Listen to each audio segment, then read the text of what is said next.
हाँ तो फ्रेंड्स, कैसे हैं आप सभी। स्वागत है एक बार फिर से अपने YouTube channel Abhijeet online classes में। तो आप लोगों के समक्ष मैं फिर एक बार उपस्थित हो चुका हूँ ये मैथ के पेपर को लेकर। ठीक है, ये मैथ का जो पेपर है, बहुत सारे बच्चे सोचते हैं ये जो है 2022 का पेपर है। मैंने इसका व्यवस्था किया है अभी कहीं से। तो मैं एक चीज़ बता देना चाहता हूँ कि जैसे ही आप लोग इसका सब्जेक्टिव सॉल्व कर लेते हैं, सॉरी ऑब्जेक्टिव सॉल्व कर लेते हैं, और ऑब्जेक्टिव सॉल्व करने के बाद में आप लोग ये सोचते होंगे कि सब्जेक्टिव हमें 1 नंबर में तो बहुत टफ क्वेश्चन दे दिया है, इसे हम सॉल्व नहीं कर पा रहे हैं। ठीक है, तो यहाँ पे एक बार निर्देशन आप लोग पढ़ लीजिएगा। लिखा है 1 से 30 तक शॉर्ट टाइप क्वेश्चन है, यानी लघु उत्तरीय प्रश्न है। और इसमें से 30 प्रश्न में से केवल 30 में से आपको केवल 15 ही प्रश्न बनाने हैं। ठीक है, और अगर सोचते हैं कि 1 नंबर प्रश्न तो हमसे नहीं बन पा रहा है, ठीक है, 1 नंबर प्रश्न हमसे नहीं बन पा रहा है, तो आप करेंगे एक काम जरूर। अगर 1 नंबर सवाल नहीं बन रहा है तो उसका नंबरिंग ही नहीं देंगे, यहाँ पर आंसर शीट में नंबरिंग ही नहीं देंगे, और 2 नंबर डायरेक्ट दे देंगे, और 2 का ऐसे हल लिख देंगे।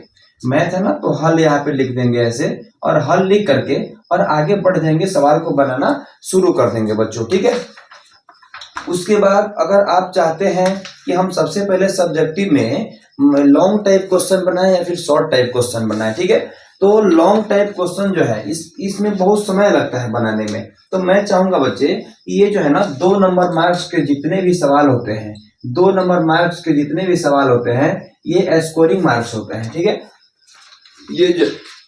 ये जो है आपके मार्कशीट का ये वैल्यू बढ़ा देते हैं 2 नंबर वाले मार्क्स, ये सवाल। ठीक है, तो 2 नंबर वाले सवाल को मेरा अगर सजेशन रहे तो आप पहले बनाइए। ठीक है, और 2 नंबर का मार्क्स का जब आप सवाल बना लेते हैं तो मैथ में बाबू लगता है कि समय जो है पूरे 3 घंटा 15 मिनट का समय मालूम है आपको, लगता है कि 1 घंटा में ही निकल गया। ठीक है, यानी मैथ में जो है आप बिल्कुल जब घुल मिल जाते हैं तो समय धीरे धीरे निकलना स्टार्ट हो जाता है और समय का पता आपको नहीं चल पाता है। ठीक है, तो इसलिए आप जो है सबसे पहले 2 नंबर में जितने भी सवाल हैं 2 नंबर मार्क्स के, इसको सबसे पहले आप हल कर लीजिए। ठीक, जैसे ही 2 नंबर का आप सवाल हल कर लेंगे, उसके बाद जब समय बचता है तो 5 नंबर का सवाल बनाना आप स्टार्ट कर दीजिए। ठीक है, अगला चीज आपको ये है कि आपको 4 सवाल रहते हैं।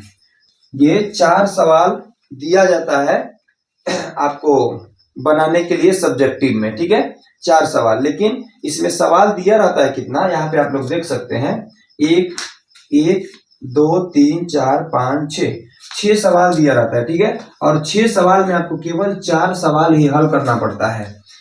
तो बच्चों एक चीज हमेशा ध्यान में आप रखना कि जब आप सवाल को हल करने के लिए जाते हैं, हल करने के लिए, तो देख करके ही सवाल पता चलता है कि कौन सा सवाल हमसे बनने वाला है, किस टॉपिक में हमें रुचि है, उसी टॉपिक का सवाल आप उठा करके और तब हल कीजिएगा। ठीक है, जैसे बहुत सारे बच्चे हाइट एंड डिस्टेंस में सोचते हैं कि इसमें तो केवल फिगर बना देना है और साइन cos tan लगा के और इसको हल कर देना है, जो कि 36 नंबर सवाल दिया हुआ है। एक ऊर्ध्वाधर झंडा स्तंभ तथा एक 50 मीटर ऊंची मीनार एक क्षैतिज तल पर स्थित है।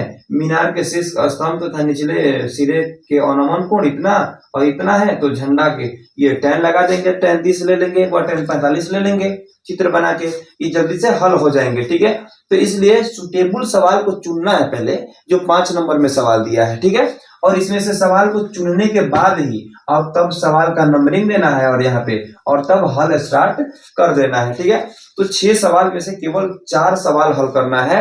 एक मैंने पिछला बार वीडियो बनाया था, उस वीडियो में मैंने बताया था कि जो सवाल आपको अच्छा लगे, मान लीजिए त्रिकोणमिति में आपको थोड़ा सा भी रुचि नहीं है, ऐसे तो त्रिकोणमिति आसान लगता है सभी बच्चों को, लेकिन थोड़ा सा मान लेते हैं कि इसमें रुचि नहीं है, ठीक है, तो इसमें आप डायरेक्ट जा करके ये त्रिभुज का सवाल बना सकते हैं।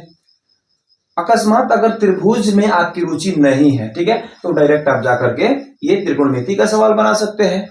ठीक है, तो इसलिए आप सवाल का पहले चुनाव कर लीजिए। 15 मिनट समय इसलिए एक्स्ट्रा देता है कि सवाल का पहले आप चुनाव कीजिए।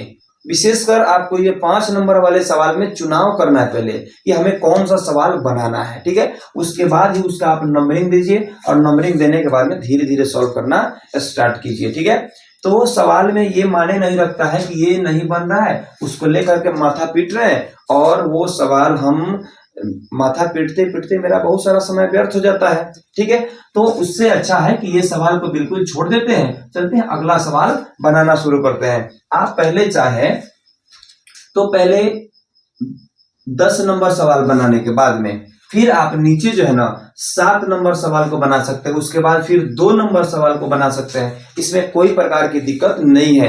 लेकिन बच्चों इसमें एक चीज जरूर होना चाहिए, बट एक प्रॉब्लम इसमें नहीं होना चाहिए कि आप जो है 10 नंबर दे दिए और 7 नंबर सवाल इसमें सॉल्व करना आप लोग शुरू कर दिए। ऐसे गलती नहीं होना चाहिए। आप केवल नंबरिंग यहाँ पे दे देते हैं ना, जो नंबरिंग दिया जाता है उसको साफ सुथरा में लिखना है नंबरिंग, और यहाँ पे ऐसे राउंड करके और हल करके और मैथ बनाना शुरू कर देना है। ठीक है, चलिए अगले विषय के सजेशन के लिए फिर मिलते हैं अगले वीडियो में। तब तक के लिए सभी बच्चों को धन्यवाद। जय हिंद।